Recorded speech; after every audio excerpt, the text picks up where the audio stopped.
So today we're going to be talking about Glow, the Gorgeous Ladies of Wrestling, which is a show on Netflix that premiered in 2017. Now, it just got its second season this summer, but I want to first start off by saying, will it get a third season? I don't know, but I figured I might as well give it some positive praise while it's still kind of relevant, because good shows get canceled all the time. Shows that I root for get canceled constantly. So I'm just kind of used to this, but I really saw that no one else was really talking about Glow, and specifically how Glow creates women as complex yet likable characters. Glow does something that I don't really see a lot of shows doing right now, and yes, I know that this might be compared to Orange is the New Black, especially because they have the same creators, but I do think that Orange is the New Black failed at this, and the reason why I say failed, there's a couple different reasons actually. One, I think it's because it's kind of outstayed its run. Orange is the New Black is kind of all over the place right now, and Glow seems to capture the special part of Orange is the New Black that I liked, and that I think it lost. So let's talk about the women of Glow, shall we? First we have Ruth, then we have Debbie, we have Cherry, we have Carmen, we have Yolanda, and so many more. And I can't really get into every single character because there are quite a lot of characters in this show. But the really cool thing about these women is that they're all so different. So, I can't really compare them, and that's great. But not only does the show have female protagonists, but all of these women are pretty terrible characters, and I'll get into their kind of character structure in a bit. But first, I just want to say that the show does a really good job with allowing the audience to root for them, regardless of their circumstance or what kind of action they've taken. I found myself really caring about each individual character because they feel so real and raw to me. To be honest, since recently, I found that a lot of female characters were played very cut and dry. Either they were really sweet and innocent, or they were kind of shameful and, terrible. There was never, a good in-between. And, I'm fine with a good villain character. If they're a good villain character, that's fine. I don't really need a villain to have a motivation. But these women aren't villains. They're complex people, just like we all are.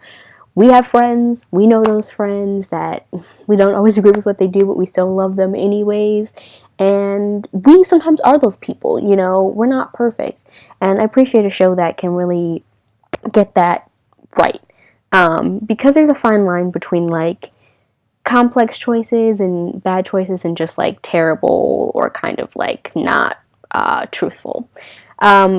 These characters are complex, meaning that they actively do bad things, that they have a variety of traits and different sides of their personality. And to me, it's sad that Glow really isn't being talked about as much as shows like 30 Reasons Why or Orange is the New Black that's on Netflix, because it shows that not all women connect easily. Friendships are complicated. Not all women are friends, just like male characters. I feel like women all the time get kind of categorized into this small box. And not to say that, certain stereotypes aren't true, they can be, but there's so many more narratives to tell. And getting back to the show, I really felt like there wasn't a lot of hype around it. Versus shows that,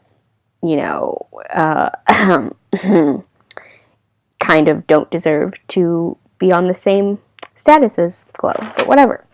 Let's get into the women. So first there's Ruth.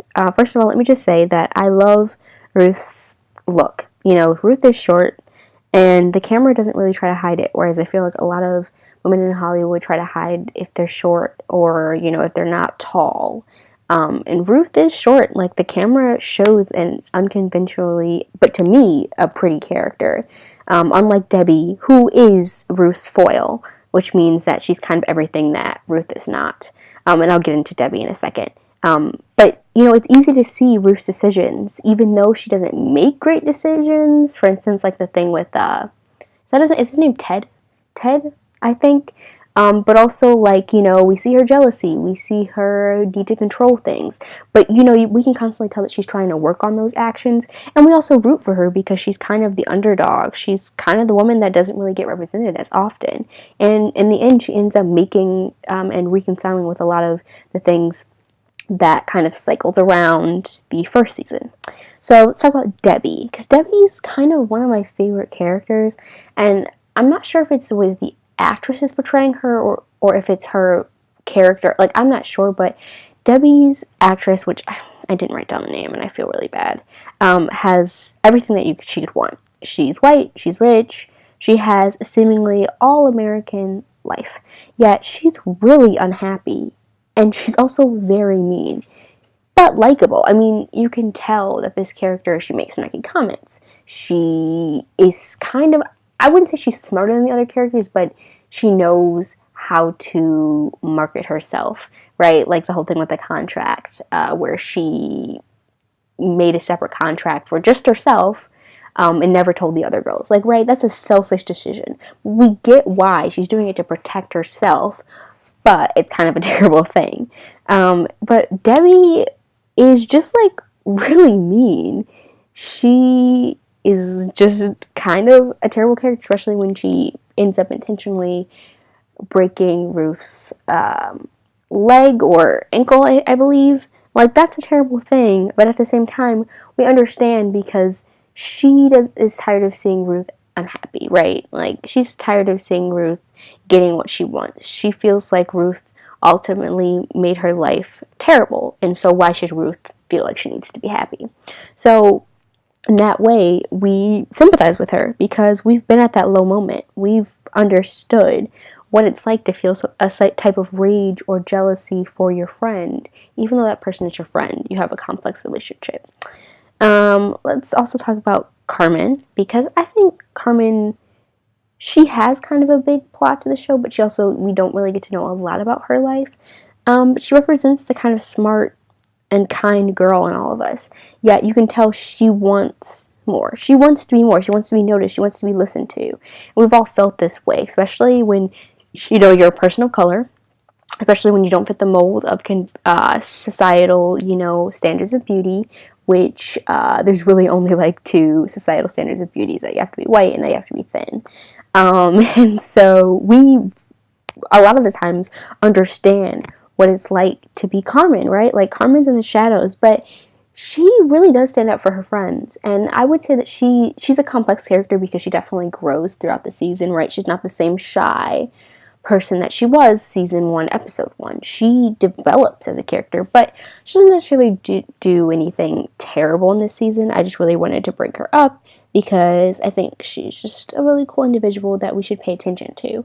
And this actress actually said a really cool quote that I would like to quote. Let me get it really quick. Women who just sit still and are pretty are better than women who might run their mouths a little bit too much, or might just really want to stand up for themselves, right? Like, we just don't see enough strong and complex women in the way that our media is formed.